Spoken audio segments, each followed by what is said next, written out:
हमारे पूर्वजों को कमतर बताने का राजनीतिक फैशन इस देश में आजादी के आंदोलन से ही चल रहा है। फिर चाहे वो वामपंथी हो या दक्षिणपंथी, कांग्रेसी हो या भाजपाई, प्रगतिवादी हो या पुरातनपंथी, इन सभी को संचालित करने वाला एक वर्ग विशेष सदैव ये प्रयास करता रहा है कि राजपूतों को कमतर करके पेश किया जाए और उनके प्रभाव में आ चुके अन्य वर्गों के लोग भी इसी धारा में प्रवाहित है। वे इस प्रकार की बातें करते रहते हैं जिससे सिद्ध हो कि राजपूतों ने कुछ किया ही नहीं और इस देश में जो भी कबाड़ा हुआ वो सिर्फ राजपूतों के कारण हुआ। ऐसे लोग जब हमारे से कोई सवाल करे तो सवाल का जवाब सवाल से देना प्रारंभ करें। जब तथाकथित राष्ट्रवाद के प्रवाह में बहकर कोई नागरिक हमसे ये कहता है कि इस देश में लड़ने का काम तो केवल मराठा और पेशवाओं ने किया और उन्होंने ही भारत की रक्षा की, तो उनसे सवाल करें कि शकों के समय कौन से पेशवा थे, हुणों के समय कौन से पेशवा थे, 18वीं शताब्दी से पूर्व ये तथाकथित पेशवा कहां थे।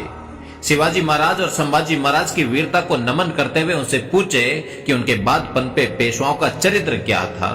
शिवाजी महाराज द्वारा वीरता पूर्वक शाहिस्ता खां के महल में घुसकर उसकी अंगुलियां काट लेने की घटना पर नतमस्तक होते हुए उनसे पूछे कि क्या वे महाराजा जसवंत सिंह जी जोधपुर की मौन सहमति के बिना ऐसा कर पाते।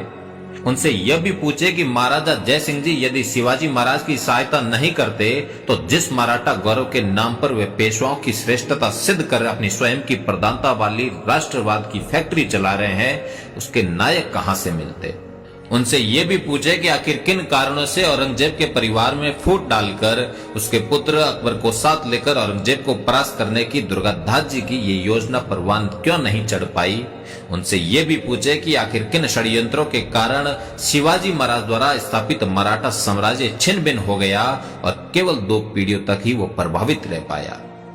यदि इसके बाद की मराठा शक्ति को कोई शिवाजी महाराज से जोड़ता है तो उन्हें यह भी पूछे कि क्या पेशवाओं द्वारा राज सत्ता की बंदरबांट और शिवाजी महाराज के सौपन में कोई अंतर नहीं है।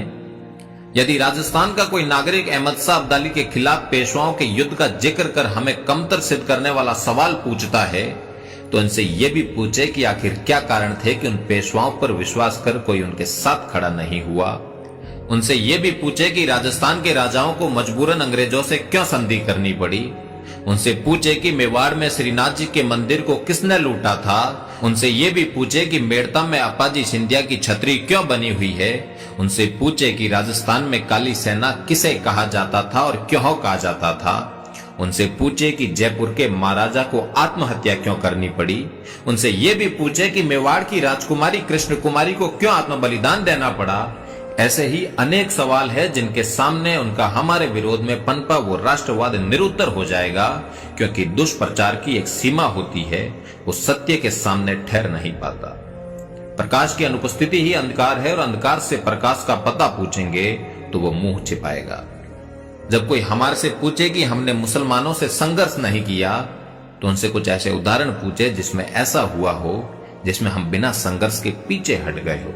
जब कोई कहता है कि हम हार गए तो उनसे पूछे कि पीढ़ियां खपाकर उस आंधी को किसने रोके रखा जिसने संसार की सभी सभ्यताओं को नेस्तानुबूद कर दिया। जब हमारे पूर्वजों के पुरुषार्थ पर कोई प्रश्न उठाता है तो उनसे यह भी पूछ लीजिए कि उनके पूर्वज उस समय कहां थे, उनको प्रतिरोध करने से किसने रोका था।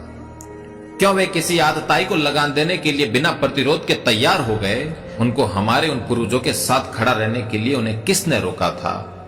ऐसे ही अनेक प्रश्न है जो सामने वाले को सोचने को मजबूर करेंगे कि उसकी धारणा गलत है, उसने जो पढ़ा वो गलत पढ़ा है या फिर उसकी स्वयं की नीयत ही गलत है।